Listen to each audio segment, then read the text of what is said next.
नमस्कार बच्चों, आपका केमिस्ट्री क्लास में फिर से स्वागत है। पिछली क्लास में हमने टाइप्स ऑफ केमिकल रिएक्शंस के बारे में पढ़ा था। क्या पढ़ा था हमने? Types of chemical reaction. So we can categorize the types of chemical reaction into 4 categories. ये देखा था। Combination reaction, that is also called addition reaction, जिसमें क्या कहा था हमने कि दो या दो से अधिक रिएक्टेंट मिलकर एक सिंगल प्रोडक्ट का फॉर्मेशन करते हैं। Decomposition reaction, where a single reactant break down or decompose to form the two smaller or more than two smaller product. While in case of single displacement reaction, any one of the reactant displaces the another reactant from the solution. और double displacement में जो हम कहेंगे such types of reaction generally takes place into ionic form and the ions displaces one another from their solutions. Clear है? ठीक है, तो ये हमने देखा हुआ था। और फिर हमने पहला टाइप का जो रिएक्शन था कॉम्बिनेशन रिएक्शन, इसके बहुत सारे एग्जाम्पल वगैरह हमने देखे थे। यहाँ पर कॉम्बिनेशन रिएक्शन की डेफिनेशन देखा था, उसके बहुत सारे एग्जाम्पल देखे थे। कॉम्बिनेशन रिएक्शन के यहाँ पर हमने जो फॉर्मेशन था, बैलेंसिंग वगैरह देखे थे, किस प्रकार से हमको इनको बैलेंस करके लिखना है, ये सारी चीज़ें हमने पढ़ चुके थे। क्लियर है? और ये कुछ उसके एग्जाम्पल वगैरह पढ़े थे। ठीक, now let us see about the, क्या कहा जाएगा, that is second one is decomposition reaction. ठीक, क्या बात कर रहे हैं हम यहाँ पर? Decomposition reaction. The another types of reaction is decomposition. Decompose मतलब क्या होता है? ब्रेक डाउन होना, टूटना, is it? So the another kinds of reaction is decomposition reaction. Definition की अगर बात करेंगे तो हम क्या कह सकते हैं? A reaction in which a single reactant break down और decompose to give the simpler product. Clear है यहाँ पर कि ऐसी रिएक्शन जिसमें कोई रिएक्टेंट, कभी भी रिएक्शन कहाँ से शुरू होगी? रिएक्टेंट से, और किस में खत्म होगी? प्रोडक्ट में। So you can say in such types of reaction the reactants break down to form simpler product. Clear है? So here the definition is a reaction in which a single reactant is break down to give simpler product. Example के लिए जब हम ferrous sulphate लेते हैं, क्या लेते हैं? when we are taking the ferrous sulfate crystal, generally the formula of ferrous sulfate crystal is FeSO4 7H2O. ठीक, जब उसको अगर हम गर्म करते हैं, so it loses first the water molecules. ठीक, on heating it losses the water molecule, और जब वाटर मॉलिक्यूल्स को अगर हम क्या करेंगे? हीट करेंगे, या हम कहेंगे जब लॉस करता है किसी क्रिस्टल को, तो वाटर मॉलिक्यूल लॉस करने पर वो अपने कलर चेंजेस करते हैं। So the colour of ferrous sulphate crystal will be changed and it decompose to form ferric oxide and sulfur dioxide and sulfur trioxide. ferric oxide एक solid होगा, ठीक है, while SO2 and SO3 are gases. So let us see here about the decomposition reaction. तो हमने बोला यहाँ पर example के लिए when ferrous sulfate crystal, formula क्या बोला है यहाँ पर? let us see about the formula of ये FeSO4, क्या है यहाँ पर? FeSO4 7H2. क्लियर है? This is the formula of ferrous sulphate crystal.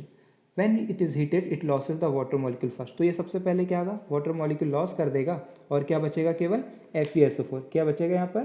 FeSO4 ही बचेगा, और वाटर मॉलिक्यूल्स हीट करने पर अलग हो जाएंगे। When it is further heated, further heat करेंगे, when the FeSO4 crystal is heated strongly in a test tube, then it will give rise to 3 substances. मतलब simpler product का फॉर्मेशन करेगा। One is Fe2O3, that is iron oxide, that is ferric oxide. Then another gas is SO2 and the another one is SO3। तो वहाँ पर 3 product का formation करता है। एक क्या है? Fe2O3, ठीक, SO2 एंड SO3, और उसका कलर भी चेंज आएगा। सो let us see the reaction. When ferrous sulfate is heated it will give rise to ferric oxide, that is also a solid, and 2 gases SO2 and SO3, sulfur dioxide and sulfur trioxide. Clear हो रहा है यहाँ पर? ठीक, जैसे ये देखिए एक डिकम्पोजिशन रिएक्शन, जैसे एग है, एग को तोड़ेंगे तो क्या बनता है? एग ब्रेक डाउन होने पर क्या होगा? एक उससे क्या निकलेगा? चिकन निकलेगा, और एग सेल अलग हो जाएगी। ठीक है, तो ये समझने के लिए हम समझ सकते हैं during the break down the simpler products are form. इतना क्लियर है? ये समझ में आया? Let us see some another example of decomposition reaction. ठीक, एग्जांपल देखते हैं हम कुछ यहाँ पर। व्हेन हाइड्रोजन पेरोक्साइड, H2O2 क्या है? Hydrogen peroxide. जब अगर हम हाइड्रोजन पेरोक्साइड को एयर में अगर छोड़ दें ऐसे ही खुला, ठीक है, then it will decompose to form the water and oxygen. It easily decompose in presence of light and air to form water and oxygen. तो क्या ये रिएक्शन बैलेंस है? नहीं है। तो इसको हम बैलेंस करने के लिए क्या कर सकते हैं? ठीक, हाइड्रोजन पेरोक्साइड का डिकम्पोजिशन की अगर बात करें, आप देखते हैं हाइड्रोजन पेरोक्साइड वगैरह की बॉटल्स वगैरह आती है, ईयर ड्रॉप, आई ड्रॉप वगैरह की, ठीक है, तो वो अगर आप खुला छोड़ देंगे तो धीरे धीरे वेपराइज हो जाएगा। इसको बैलेंस करने के लिए हम क्या करेंगे? We can write 2 here and 2 in the right hand side. So now the reaction is balanced. Let us see another reaction, electrolysis of water. यदि वाटर को आप हीटर वगैरह का यूज़ करते हैं और उसको हीट करते हैं तो क्या होता है, वो वेपराइज होता है ना, और जब वो इलेक्ट्रिसिटी का प्रयोग करें हम दो इलेक्ट्रोड लेकर, सो that will be decompose into H2 and O2, यानी हाइड्रोजन और ऑक्सीजन वगैरह में डिकम्पोज हो जाएगा, ब्रेक डाउन हो जाएगा. That is the example of decomposition reaction, that is electrolysis of water. Let us see the electrolysis of water. When we are taking, यहाँ figure में ध्यान दीजिए थोड़ा, ठीक है, यहाँ फिगर में दिख रहा है, ये देखिए फिगर में कि दो क्या लिया है, वहाँ पर इलेक्ट्रोड लिया है, और इलेक्ट्रोड में फिर वो हमने इलेक्ट्रिसिटी वगैरह पास की, और इलेक्ट्रिसिटी पास करने पर क्या हो रहा है, वाटर डिकम्पोज हो रहा है हाइड्रोजन एंड ऑक्सीजन में. इसको अगर हम बैलेंस करेंगे तो क्या लेंगे, दो water molecules will give rise to 2H2 and O2. क्या हो जाएगा यहाँ पर, ये O2 को यहाँ पर लिखिए, ये यहाँ पर वो, ये 2 यहाँ पर है, ठीक है, 2 यहाँ पर है, ऑक्सीजन के पास में नहीं है, ठीक है, वो उधर साइड मिसप्लेस हो गया. सो 2H2 एंड O2 का फॉर्मेशन होगा. इज इट क्लियर, इतना समझ में आ रहा है, ठीक, ठीक है. तो इस तरीके से हम क्या कर सकते हैं, यहाँ पर समझ सकते हैं. क्लियर हुआ. तो यहाँ हम, और फिर इसके आगे देखिए, another reaction is decomposition of Ni3, nitrogen triiodide. ठीक है, क्या है, नाइट्रोजन ट्राई आयोडाइड. जब नाइट्रोजन ट्राई आयोडाइड को क्या करते हैं हम यहाँ पर हीट करेंगे, then it will give rise to, क्या देगा वो, that will give rise to the nitrogen and iodine. क्या देगा, नाइट्रोजन एंड आयोडीन का फॉर्मेशन करेगा. And to balance this we can take the 2 molecule of Ni3 which will form the, 2 nitrogen है तो N2 बन गया, और 3 इंटू 2 6 आयोडीन है तो 3I2 का फॉर्मेशन होगा. और एक जनरल फॉर्मेशन की अगर हम बात करें, so let us see here general form of decomposition reaction is, suppose we are taking AB as a reactant, then it will on heating or on decomposition it will break down into A plus B. अब देखो इन सारी reactions में हमने क्या observe किया है, in all this reaction we observe that we are giving the energy. क्या कर रहे हैं यहाँ पर, हम एनर्जी दे रहे हैं, either in the form of thermal energy, either in the form of heat energy, और either in the form of light energy. ठीक, हम इन सारी रिएक्शन में या तो लाइट एनर्जी दे रहे हैं या हीट एनर्जी दे रहे हैं. ठीक है, तो वो सारा क्या हो जाएगा. एक और यहाँ पर रिएक्शन समझ लीजिए क्योंकि आगे आपको जरूरत पड़ती है. When we are taking AgCl, क्या लेते हैं, AgCl, सिल्वर क्लोराइड. जब सिल्वर क्लोराइड का सॉल्यूशन लिया जाएगा, it is a transparent solution. ठीक है, कलरलेस सॉल्यूशन होता है. When it is expose to the sunlight, क्या करते हैं हम यहाँ पर, Hν मतलब सनलाइट. ठीक, Hν रेडिएशन में अगर हम क्या करें, इसको यहाँ ले तो ये डिकम्पोज हो जाएगा, किस में होगा, that will be decompose into Ag. ठीक, 2 मॉलिक्यूल्स Ag के बन जाएंगे, मीन्स सिल्वर वहाँ पर डिपॉजिट हो जाएगा और क्लोरीन यहाँ वेपराइज हो जाएगा. ठीक, chlorine will be vaporise. Clear है. तो that reaction is also decomposition. यहाँ पर AgCl डिकम्पोज हुआ, किस में, Ag और Cl2 क्लोरीन में. So it is by the action of sunlight. यहाँ पर इलेक्ट्रिसिटी की एक्शन दिख रहा है, यहाँ पर हीट की एक्शन दिख रहा है, यहाँ पर एयर वगैरह के प्रेजेंस में, सनलाइट के प्रेजेंस में देखते हैं. ठीक, क्लियर हो रहा है. So we can give the energy. इस रिएक्शन में हम एनर्जी प्रोड्यूस कर रहे हैं, क्या नहीं, प्रोड्यूस नहीं कर रहे, क्या कर रहे हैं, पिछली रिएक्शन में हमने एनर्जी प्रोड्यूस हुई थी, जबकि यहाँ क्या दे रहे हैं, एनर्जी हम दे रहे हैं. ठीक है, so we can say in this reaction, in case of decomposition reaction, generally energy is absorb, means endo, क्या कहेंगे हम यहाँ पर, एंडोथर्मिक. क्या कहा जाएगा, एंडोथर्मिक कह सकते हैं इस टाइप के रिएक्शन को, endothermic, because in such cases reaction क्या कहा जा रहा है, या तो हीट देने पर या तो लाइट देने पर. So we can categorize the decomposition reaction into 3 category. कितनी कैटेगरी में बांट सकते हैं डिकम्पोजिशन रिएक्शन को, 3 कैटेगरी में बांट सकते हैं. So decomposition of calcium carbonate to calcium oxide and carbon dioxide on heating is an important decomposition reaction. ठीक है, कैल्शियम कार्बोनेट का फॉर्मूला क्या होता है, CaCO3. When CaCO3 is heated, it will give rise to CO, quicklime plus carbon dioxide is evolve. ठीक है, अब यहाँ पर हमने हीट एनर्जी दिया है, समझ में आ रहा है हमने क्या किया है, here we are giving the heat energy. So such reactions are called thermal decomposition.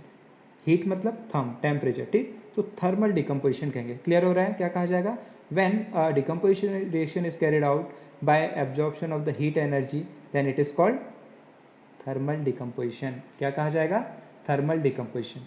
Clear है, समझ में आ रहा है. ऐसे ही अनदर एक्टिविटी हमारी बुक में है. सो let us see the another example of thermal decomposition reaction कि अगर हम लेड नाइट्रेट ले, क्या ले हम यहाँ पर लेड नाइट्रेट वगैरह लेते हैं. ठीक है, if we are taking the lead nitrate substance, ठीक, तो जो लेड नाइट्रेट है वो क्या कहा जाएगा, हीट करने पर, देखिए यहाँ पर हमने लेड नाइट्रेट लिया टेस्ट ट्यूब में और उसको क्या कर रहे हैं, हीट कर रहे हैं. ठीक, टेस्ट ट्यूब में लेकर बर्नर पर जब हीट करेंगे so it will decompose to form the lead oxide. किस में कन्वर्ट हो जाएगा लेड नाइट्रेट, लेड ऑक्साइड वगैरह में कन्वर्ट हो जाता है और साथ में nitrogen dioxide and oxygen gas will be evolve. Late us see here you will observe the emission of brown fumes. brown fumes actual में किसके होते हैं, NO2 गैस के होते हैं. किसके होते हैं, यहाँ पर जो brown fumes देख रहे हैं आप ये किसके हैं, नाइट्रोजन डाइऑक्साइड के. और ऑक्सीजन का कोई कलर नहीं होता है. साथ में क्या बनेगा, वहाँ पर एक वाइट कलर का सब्सटेंस बन जाएगा. PbNO3 is slightly yellow in colour, so that will decompose to form the solid lead oxide. ये देखिए जब PbNO3 ट्वाइस को लेड नाइट्रेट को जब हम हीट कर रहे हैं, ठीक है, सो it will form a brown fumes of nitrogen dioxide. ठीक है, और लेड ऑक्साइड यहाँ पर एक सॉलिड सब्सटेंस बनेगा और ऑक्सीजन वगैरह क्या हो जाएगी, इवेपोरेट हो जाएगी, यहाँ से अलग हो जाएगी. क्लियर है, इतना समझ में आ रहा है. सो दिस इज कॉल्ड, क्या कहा जाएगा, thermal decomposition. As this reaction is carried out in presence of heat by giving thermal energy, so this is called thermal decomposition. Let us see the another example of decomposition. अभी हमने बात किया था electrolysis of water. हम यहाँ electricity provide कर रहे हैं, so we can say this is called, क्या कहा जाएगा, इलेक्ट्रोलिटिक डिकम्पोजिशन. क्या कहेंगे उसको हम, इलेक्ट्रोलिटिक डिकम्पोजिशन भी कह सकते हैं. So let us see about the decomposition of water. ठीक, so in case of decomposition of water, यहाँ बहुत अच्छे से ध्यान दीजिए, ये एक्टिविटी पूछता है. In this activity generally we are taking the water in a beaker. ठीक, एक ऐसा बीकर लिया है that is fitted with the 2 graphite rods, जिनको हम इलेक्ट्रोड कहते हैं. ये देखिए ग्रेफाइट रॉड वगैरह यहाँ पर. ठीक, ये दोनों जगह पर 2 ग्रेफाइट रॉड वगैरह है. And that are filled with the, क्या कहा जाएगा, इन्वर्टेड टेस्ट ट्यूब. यहाँ पर देखिए 2 टेस्ट ट्यूब वगैरह दी हुई है, ये 2 test tube inverted test tubes है. And they are fitted externally with the battery. ठीक, कि वो किससे कनेक्टेड है, बैटरी और स्विच वगैरह यहाँ पर आप देख पाएंगे. The anode is there and another one is cathode. Cathode पर कौन सा चार्ज होता है, दैट इज नेगेटिव, और एनोड पर कौन सा चार्ज होता है, पॉजिटिव. ठीक है, तो यहाँ पर हम कहेंगे इस पर पॉजिटिव चार्ज हो जाएगा और इस पर कौन सा चार्ज हो जाएगा, नेगेटिव चार्ज हो जाएगा. क्लियर है. When the switch is on then water will be decompose to form the, क्या बनाएगा, वाटर डिकम्पोज करके हमारे पास क्या था, H2O. ठीक, H2O डिकम्पोज होगा और ये इलेक्ट्रिसिटी के कारण एक H2 बनाएगा. क्या बनाएगा, H2, और दूसरा क्या बना लेगा, O2. क्लियर है, यहाँ पर हाइड्रोजन और ऑक्सीजन वगैरह प्रोड्यूस होगी. सो दैट इज कॉल्ड, ये देखिए आप, एनोड पर क्या बन रहा है यहाँ पर, हाइड्रोजन, और कैथोड पर क्या, कैथोड पर क्या बन रहा है, हाइड्रोजन, और एनोड पर क्या बन रहा है, यहाँ पर ऑक्सीजन वगैरह बनेगी. ठीक, this is oxygen and this is hydrogen. इतना क्लियर है. अब एक चीज़ और यहाँ पर ध्यान दीजिए कि हाइड्रोलिसिस ऑफ वाटर के केसेस में यहाँ हमने बोला है रिएक्शन क्या है, बैलेंस, ट्वाइस H2O. ठीक है, ये H2O क्या दे रहा है यहाँ पर, twice H2 plus O2. Clear है, ये बन रहा है twice H2 plus O2.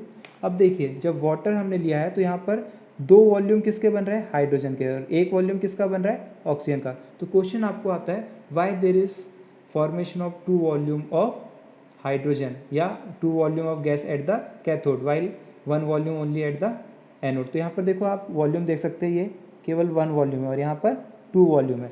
So we can say here the 2 mole of hydrogen is formed in this reaction, that's why there is liberation of hydrogen gas at cathode, that is twice that of the oxygen gas that liberated at the anode. समझ में आ रहा है इतना, ये clear है. ठीक, ठीक है, तो आगे चलिए. ये था हमारा इलेक्ट्रोलिटिक डिकम्पोजिशन. किसकी बात किए थे हमने यहाँ पर, इलेक्ट्रोलिटिक डिकम्पोजिशन की बात किए थे. Now the next one is photochemical reaction और फोटोलिटिक डिकम्पोजिशन. क्या कहा जाएगा, फोटोकेमिकल डिकम्पोजिशन. फोटोकेमिकल मतलब सनलाइट की प्रेजेंस में. क्या कहा जाता है, फोटोकेमिकल डिकम्पोजिशन मतलब, फोटो मीन्स सनलाइट. ठीक, जैसे आप देखते हैं कुछ रिएक्शन फोटोसिंथेसिस वगैरह होती in the presence of sunlight, वैसे ही अभी हमने बात किया था when in this activity we are taking the silver chloride. Silver chloride is a colorless solution. When it is kept outside in presence of sunlight in a china dish, then we will observe that after some times the chlorine will be evaporate. यहाँ से chlorine क्या हो जाएगा, अलग हो जाएगा, उड़ जाएगा, और अंदर यहाँ पर क्या बचेगा, ग्रे कलर, जो सिल्वर का कलर होता है वैसा grey colour silver will be remain there in the solid form, ठीक। So that is called photolytic decomposition या फोटोकेमिकल डिकम्पोजिशन। क्या कहा जाएगा? Photochemical decomposition reaction. इतना क्लियर हुआ? ये समझ में आया, ठीक। So let us see the reaction about it. ये इलेक्ट्रोलिसिस ऑफ वाटर था और ये silver chloride turns into sunlight to form silver metal, ठीक। ये देखिए कुछ यहाँ पर हम देख सकते हैं, you will see that white silver chloride turns grey in sunlight, this is due to decomposition of silver chloride into silver and chlorine by light. ये देखिए है, यहाँ पर AgCl लिया था हमने और सनलाइट के प्रेजेंस में सिल्वर अलग हो गया और क्लोरीन इवेपोरेट हो गई, ठीक है। सो दिस इज द क्या कहा जाएगा? Photo chemical decomposition. देन इसी प्रकार की रिएक्शन फोटोग्राफी में भी देखते हैं आप, ठीक है। जब सिल्वर ब्रोमाइड AgBr को सनलाइट के प्रेजेंस में जो फोटोग्राफी करते थे, आजकल तो हमारे पास डिजिटल कैमरे होते हैं, पहले धुलते थे फोटो नेगेटिव वगैरह को, तो ब्लैक एंड वाइट वगैरह वहाँ पर फोटो होती थी। उसके लिए भी यहाँ पर देखते हैं कि जो सिल्वर ब्रोमाइड वगैरह के सॉल्यूशन को जब सनलाइट में रखते थे तो उसमें फोटो उभर कर ऊपर आती थी, ठीक। That is also a photochemical decomposition reaction. Clear है?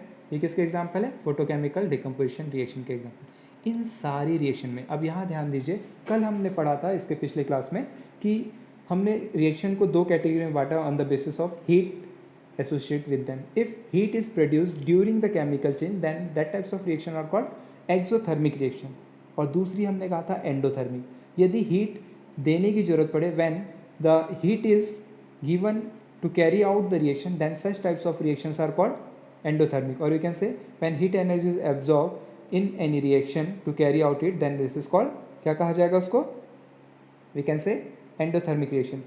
We have seen that the decomposition reactions requires energy. जितनी भी आपने decomposition reaction देखे उन सारे में क्या था? या तो हमको लाइट एनर्जी प्रोवाइड करना पड़ रहा, या तो हमको थर्मल एनर्जी प्रोवाइड करना पड़ा, या तो इलेक्ट्रिकल एनर्जी प्रोवाइड करना पड़ा। Is it? So in all the cases we are providing the energy, that means reaction is carried out by absorption of energy, is it? So such types of reaction which absorb the energy are known as endothermic reaction. Let us see here, ठीक। क्या कहा जा रहा है कि endothermic reaction में इसमें क्या देखें 25 डिग्री सेल्सियस चेंज आ गया, ठीक। इतनी एनर्जी इसको एब्जॉर्ब की, यानी टेम्परेचर बढ़ गया, मतलब एनर्जी एब्जॉर्ब करेगा तभी टेम्परेचर बढ़ेगा ना।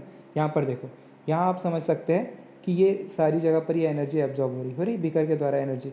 जब हम यहाँ पर क्या कहते हैं एसिड वगैरह मिलाते हैं वाटर में, या वाटर को एसिड में मिलाएंगे, ठीक है, तो generally we are adding the acid into water, then the temperature of beaker is increases, ठीक। वो एक्सोथर्मिक रिएक्शन होती। लेकिन यहाँ क्या कह रहे हैं, जब अगर हम किसी चीज़ को हीट कर दें तो क्या कहेंगे? हीट करना पड़ रहा है, मतलब ये क्या कहा जा रहा है? हीट एनर्जी इज एब्जॉर्ब, ठीक। या सनलाइट की फोटोसिंथेसिस में क्या है? सनलाइट यूज होता है, that means there is absorption of light energy, ठीक। So this all are called endothermic reaction. क्या कहा जाता है इनको? एंडोथर्मिक रिएक्शंस वगैरह हम कहते हैं। क्लियर है?